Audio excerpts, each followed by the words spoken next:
व्यास नारद संवाद, इन दोनों के बीच में बहुत सुंदर वार्तालाप होगा अभी। तो अभी हम देखते हैं 5वां अध्याय, Narada's instructions on Shrimad Bhagavatam for Vyasadeva. देखो भागवत की शुरुआत में ही आ रही है, कितना महत्वपूर्ण है भागवत को ग्रहण करना अधिकृत गुरु से। तो गुरु आदेश के बिना अध्ययन करना या गुरु आदेश के बिना कोई भी सेवा करना, ये उसको असंतोष ही प्रदान करता है उस छात्र को। तो इसलिए इंस्ट्रक्शन ग्रहण करके ये सब कार्य करते हैं सब लोग। Any question you had raised hand?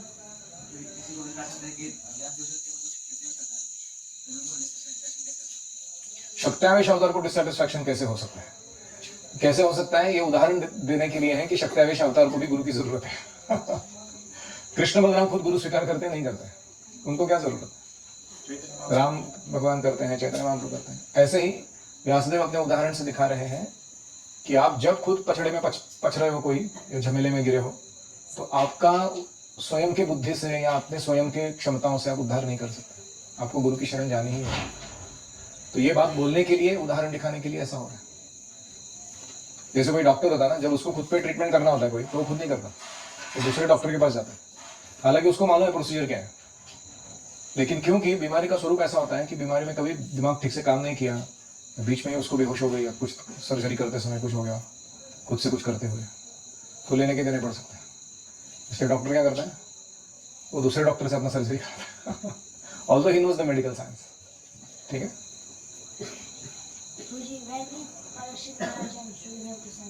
Where? Hastinapur. When? Just at the beginning of Kaliyuga, some 32 years after Krishna, no, 32 years after Yudhishthir Maharaj left his palace, somewhere around that time.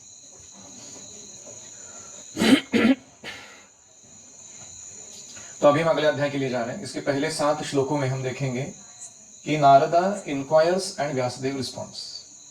तो एक कोचिंग सेशन जैसा है ये, is like expert coach. और गुरु शिष्य का कितना आत्मीयता का संबंध है कि गुरु बिंदास डांट सकते हैं, दोष दिखा सकते हैं और प्रेम भी देते हैं, और उसमें कोई भी मत्सर या हीन भावना नहीं होती। तो ये बहुत अच्छे से दिखाई पड़ता है इस संवाद में। दूसरा 8 से 22 में हम देखेंगे कि नारद मुनि जो है वे व्यासदेव को कृष्ण की लीलाओं का महत्व समझाते हैं कि क्यों महत्वपूर्ण है कृष्ण लीला वर्णन करना। और फिर उसके बाद 23 से लेकर 31 में नारद मुनि अपने उदाहरण से अपने पूर्व जन्म का वर्णन करते हुए भक्ति का, भक्तों के संग का और कृष्ण लीला में, कृष्ण नाम में अपने आप को पूरा समर्पित करने का महत्व समझाते हैं अपने उदाहरण से। Use own example. अभी तक थ्योरी बोला था उन्होंने, वो एग्जाम्पल देते हैं। और फिर अंत में 32 से 40 के बीच में नारद व्यासदेव को कुछ उपदेश देते हैं, ऐसे ऐसे करना चाहिए आपको, अगर आप ऐसा करोगे आपका समस्या सुलझ जाएगा। तो अभी हम देख रहे हैं पहले 7 श्लोक। अभी पहले 4 श्लोकों में हम देखेंगे कि पहले नारद मुनि व्यासदेव का गुणगान करते हैं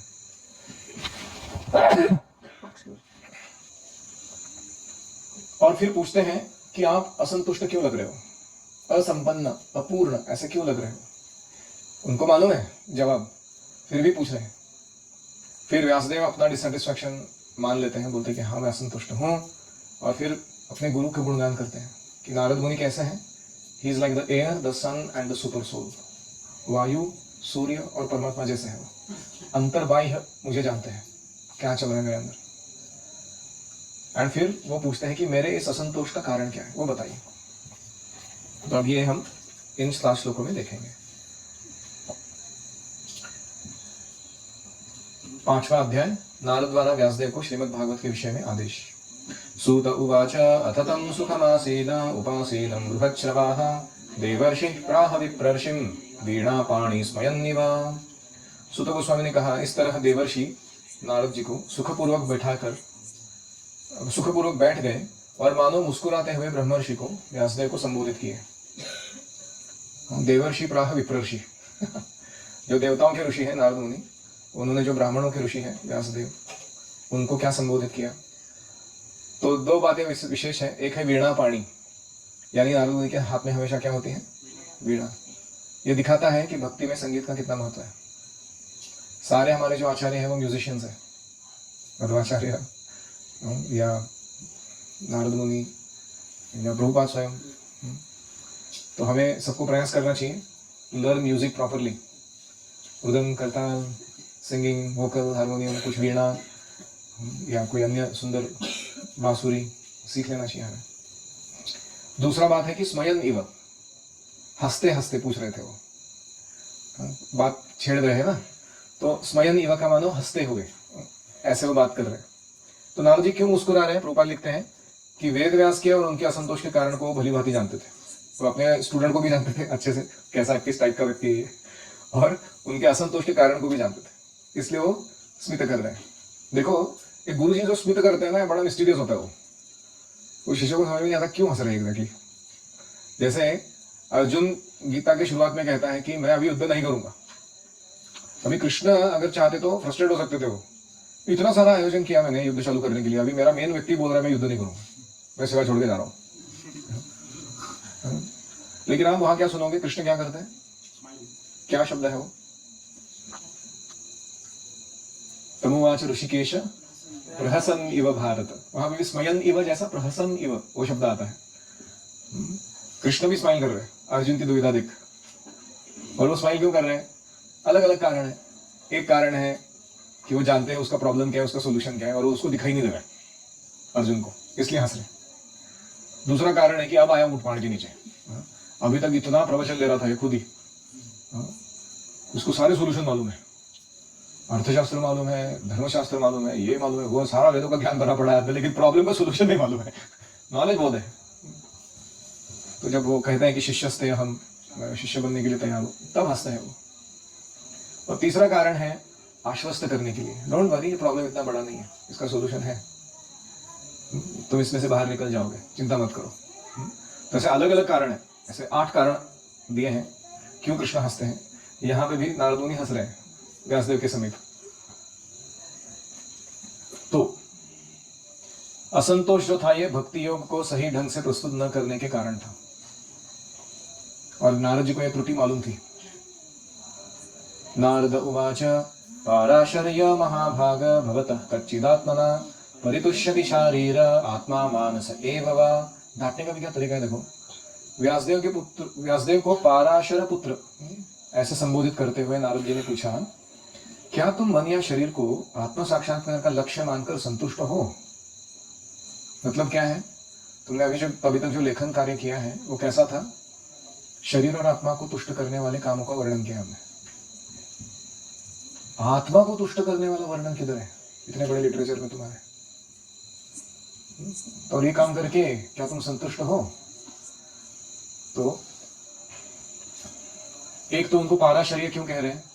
पराशर मुनि के वंशज हो, तुम्हारे पास असामान्य पैतृक विशेष अधिकार प्राप्त है, पराशर मुनि के बेटे हो तुम, तुम्हारा कैलिबर क्या है, कैपेसिटी क्या है, तो इसलिए असंतुष्ट होने का कोई कारण होना नहीं चाहिए था आपके जीवन में।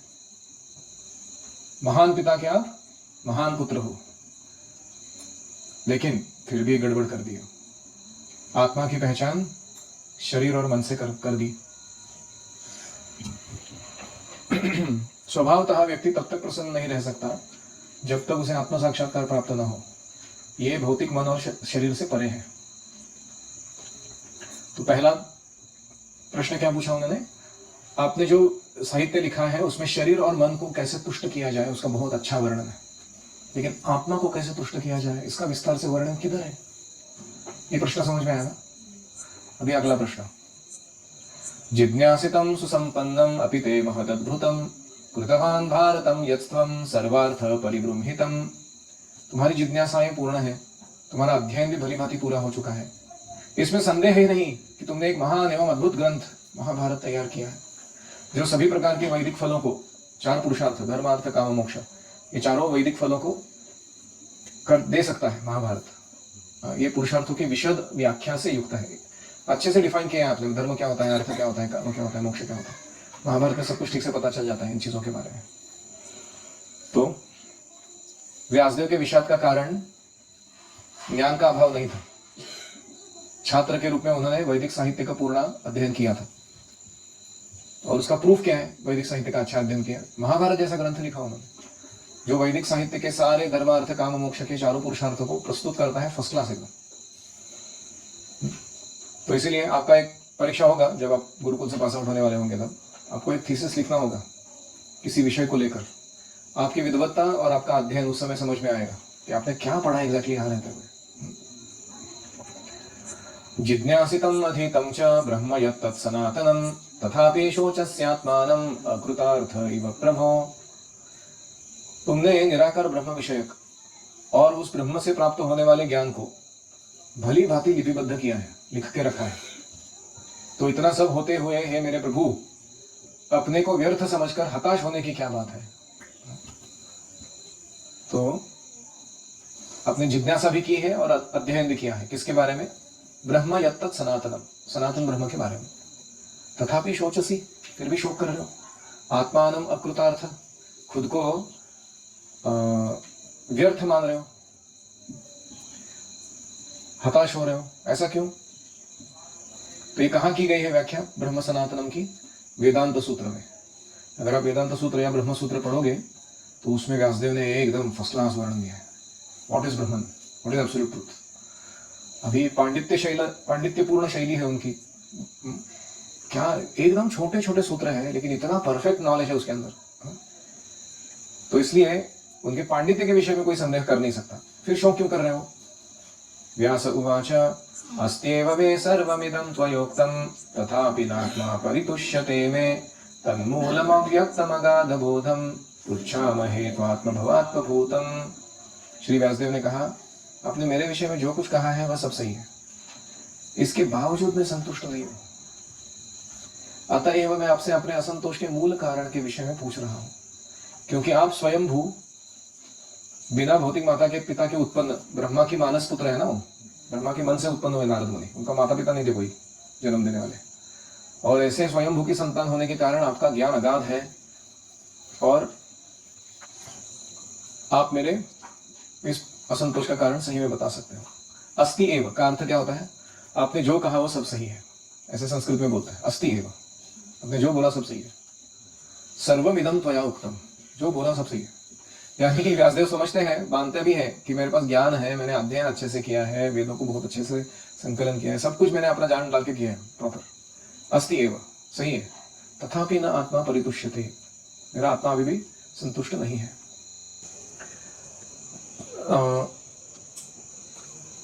भवात्मभूतम पृच्छामहे त्वा आत्मभवात्मभूतम। आत्मभव मतलब स्वतः उत्पन्न, और आत्मभूतम मतलब संतान, ब्रह्मा की स्वयं की संतान। तो भौतिक जगत में वैज्ञानिक कितना भी बड़ा पंडित क्यों ना हो व्यक्ति, विषादों का मूल कारण जानने के लिए और उसका निराकरण करने के लिए नारद जैसे पुरुष के पास पहुंचना ही अच्छा रहता है।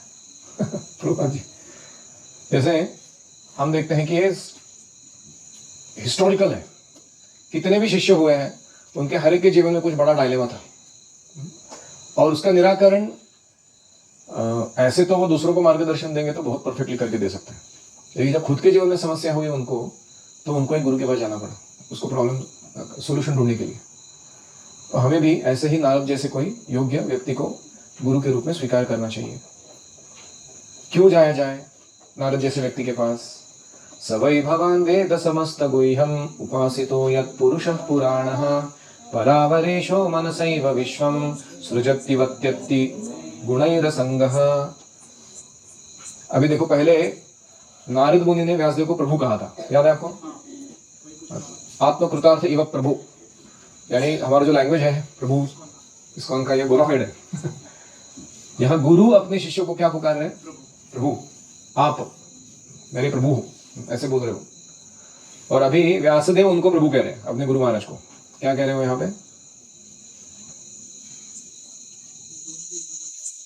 हाँ, दोनों भी भगवान क्या होता है। नारद मुनि शक्तिवेश अवतार है, भक्ति का प्रचारक जो करते हैं उसमें, और व्यासदेव साहित्यिक अवतार है भगवान के।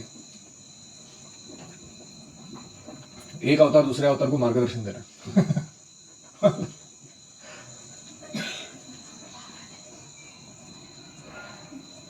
वो कहते हैं हे प्रभु, जो कुछ भी गोपनीय है वह आपको ज्ञात है, क्योंकि आप भौतिक जगत के सृष्टा तथा संहारक एवं आध्यात्मिक जगत के पालक आदि भगवान की पूजा करते हैं, भगवान जो तीनों गुणों के परे हैं। तो जो कृष्ण की आराधना करता है, जो सृष्टि संहार पालन के कार्य में लगे हैं, उस व्यक्ति को सब गोपनीय ज्ञान प्रकट हो जाता है, ऐसा उनका कहना है। कभी कभी लोग पूछते हैं मेरे गुरु महाराज को मेरे बारे में सब कुछ मालूम है क्या? मैंने अभी कौन से कलर का अंडरवेयर पहना बताएगा? मतलब ये क्या उद्दंडता है? इसका जवाब यह है कि गुरु महाराज को तुम्हारे आध्यात्मिक जीवन में प्रगति करने लायक जो मार्गदर्शन देना जरूरी है, उस बारे में सब कुछ मालूम है। आप समझ रहे हो मैं क्या कह रहा हूं? सर्वज्ञ का अर्थ क्या है? वो कुछ भी बताएंगे, आप जाके कुछ भी फालतू प्रश्न पूछोगे, उसका जवाब देने आना चाहिए उनको। But if you ask a spiritual question और about your own spiritual advancement, वो गुरु ऐसा बोलेंगे वचन जो एकदम परफेक्ट रहेगा तुम्हारे लिए, और वो उनको मालूम है कि वो उन्होंने भी नहीं बोला, एक्चुअली वो उनसे बुलवाया गया है तुम्हारे लिए, और हृदयस्थ परमात्मा ने। तो इसलिए वो उनको हम सर्वज्ञ कहते हैं। वो हमारे डायलेमास को, प्रॉब्लम्स को सॉल्व कर सकते हैं उसके द्वारा। तो जो व्यक्ति भगवान की सेवा में 100% लगा रहता है, वह समस्त ज्ञान का प्रतीक होता है, प्रतीक। और जो भक्ति में सेवा में पूर्णतया रहता है, वह भगवान के जैसे ही गुणों को प्राप्त करता है। इंटरेस्टिंग है ना? आप जिसकी सेवा करते हो उसके गुण आप में आते हैं। अगर आप भगवान की सेवा करोगे तो उनके जैसे गुण आपके अंदर आ जाएंगे। फिर ऐसा व्यक्ति आध्यात्मिक सिद्धि से विलक्षण कार्य कर सकता है। अभी वो गुणगान करते हैं अपने गुरु का। त्वं पर्यटन अर्क इव त्रिलोके अंतश्चरो वायुरिवात्म साक्षी परावरे ब्रह्मणि धर्मतो व्रतैः स्नातस्य मे न्यूनमलं विचक्ष्व। हे नारद मुनि, आप सूर्य के समान तीनों लोकों में विचरण कर सकते हैं। आप सही में नारद मुनि कर सकते हैं। You can travel anywhere he likes, without visa, without passport, without any obstacle. कोई परेशानी नहीं उनको, ऐसा भगवान से वर मिला है उनको। अभी वो कैसा मिला वर, वो उसका वर्णन आने वाला है आगे। नारद मुनि कैसे बने। तो सूर्य के समान आप तीनों लोकों में विचरण कर सकते हैं। वायु के समान आप प्रत्येक व्यक्ति के अंदर प्रवेश कर सकते हैं।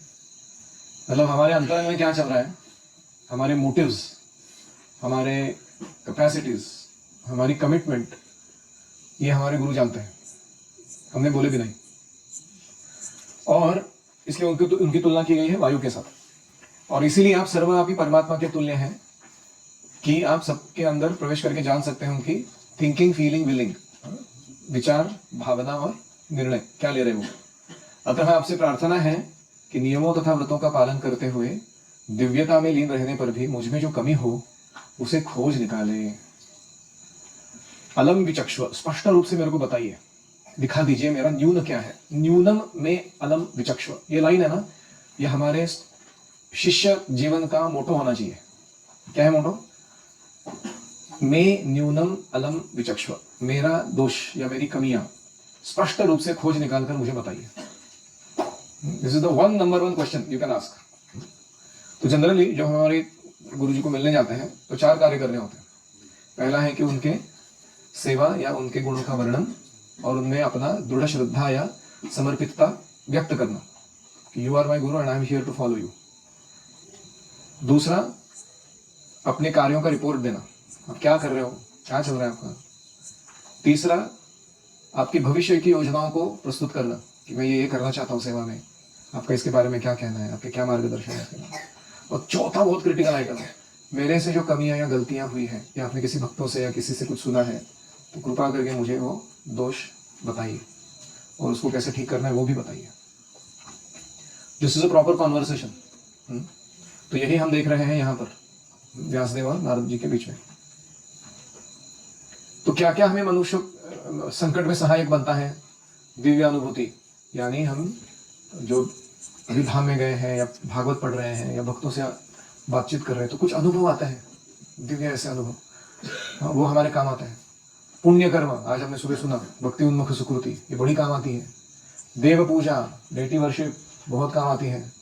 दान, खास करके विद्यादान, आध्यात्मिक दान, दूसरों को देना, नॉलेज, दया, जीवों पर दया दिखाना, अहिंसा, और कड़े अनुशासनिक नियम और शास्त्रों का अध्ययन, ये सब चीजें मनुष्य को सदैव सहायक बनते हैं। ऐसे ऐसे प्रसंग आएंगे जीवन में जहां आपको लगेगा कि यार अभी मैं फंसा, अभी कुछ नहीं हो सकता, लेकिन आपने बैकग्राउंड में ये चीजें की रहेंगी तो आप उसमें से निकल जाओगे। आपको ये आश्चर्य होगा, क्या है, how could I get survival in that condition. तो ये सब मनुष्य का सहाय करते हैं। इधर ही लिखिए, दिव्य अनुभूति, पुण्य कर्म, देव पूजा, दान, दया, अहिंसा, कड़े अनुशासन और शास्त्रों का अध्ययन, तात्पर्य में ही दिया है। मैं जनरली इधर उधर कुछ बोलता नहीं हूँ, इधर से बोल रहा हूँ जो बोल रहा हूँ। तो इसलिए गुरुकुल में रहना क्यों अच्छा है, क्योंकि यह बारी बारी से कराया जाता है। रोज घर में रहोगे ऐसे होएगा, very difficult to arrange for oneself. ऐसे ही भक्तों के समाज में हमें आयोजित करना चाहिए इन चीजों को, ताकि सब लोग जो है वो फुल्ली इक्विप्ड रहे अपने दुविधाओं को या संकटों को पार करने में।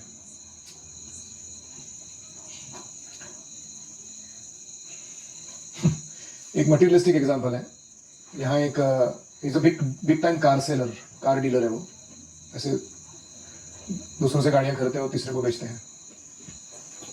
वो मुझे बता रहे थे, मेरा अनुभव है इस फील्ड में कि आपके हाथ में जो गाड़ी दी है ना भगवान ने, आपको उसे बहुत प्रेम देना चाहिए, उसको बहुत अच्छा रखना चाहिए, संवार कर उसको सावधानी से चलाना चाहिए।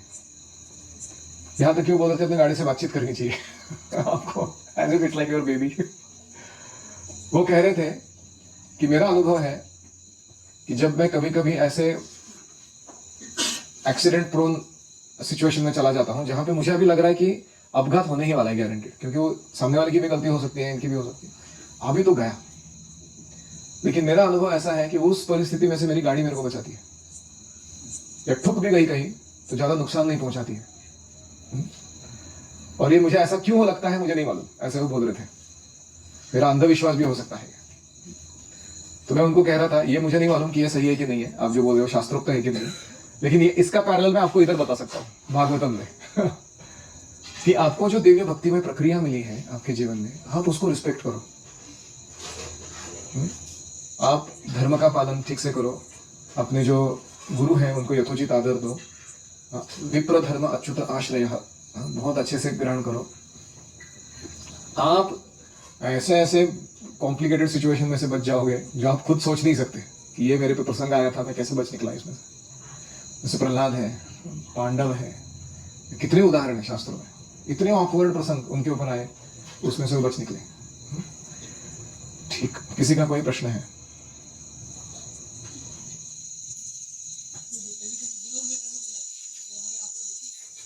तो क्या हुआ, वो अपना धर्म पालन करना है,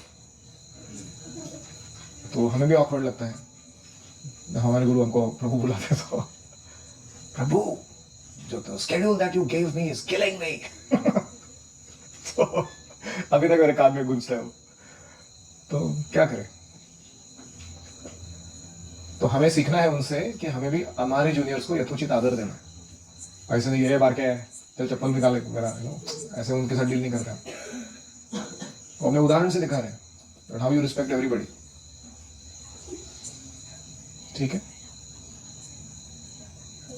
आपने बोला था कि जो हम जिसकी सेवा करते हैं उसके गुण हमारे अंदर आते हैं, तो फिर माया वाले लोग बोल सकते हैं ना कि अगर हम भगवान की सेवा करेंगे तो हमको भी भगवान मिलेगा। हाँ, गुण आता है इसका मतलब व्यक्तित्व आता है ऐसा नहीं ना, तुम वो व्यक्ति बन जाओगे क्या तुम? नहीं ना। यशोदा मैया कृष्ण की सेवा कर रही हो, कृष्ण बन जाएगी? नहीं ना। वो व्यक्ति वही व्यक्ति है, वो हर एक इंडिविजुअल है ना, पर हम मर्ज नहीं होते एक दूसरे में, तो इसलिए गुण आ जाते हैं, उनके समान गुण प्राप्त होते हैं। हम वो व्यक्ति नहीं बन जाते। हम प्रभुपाद जी की सेवा करेंगे प्रभुपाद बन जाएंगे? नहीं, प्रभुपाद है, हम है कि नहीं? अगर हमारे सामने वैसा कोई है, अगर वो हमको प्रणाम नहीं करे तो हमको करना चाहिए प्रणाम, स्पेशली वरिष्ठों को प्रणाम करना ही चाहिए। क्या कहते हैं वो, उपदेशामृत फाइल नंबर कृष्णेति यस्य गिरितम मनसा आद्रियेत, जिसके मुख में कृष्ण का नाम है मन से आदर दो। दीक्षा अस्ति चेत, अगर दीक्षा हो चुकी है प्रणति भी प्रणाम करो, शरीर से भी आदर दो। और जो शुद्ध भक्त है, निंदा मत्सर से शून्य है, भक्ति में लगे हैं पूरा, सर्वस्व दे दो उनको अपना इतना आदर दो उनको। वैसे हमें दिखाना चाहिए हमें। ओम हरे कृष्णा कृष्णा कृष्णा हरे हरे, हरे राम राम राम हरे हरे। हरि ओम तत्सत्। श्रीमद्भागवतम की जय। श्रील प्रभुपाद की जय।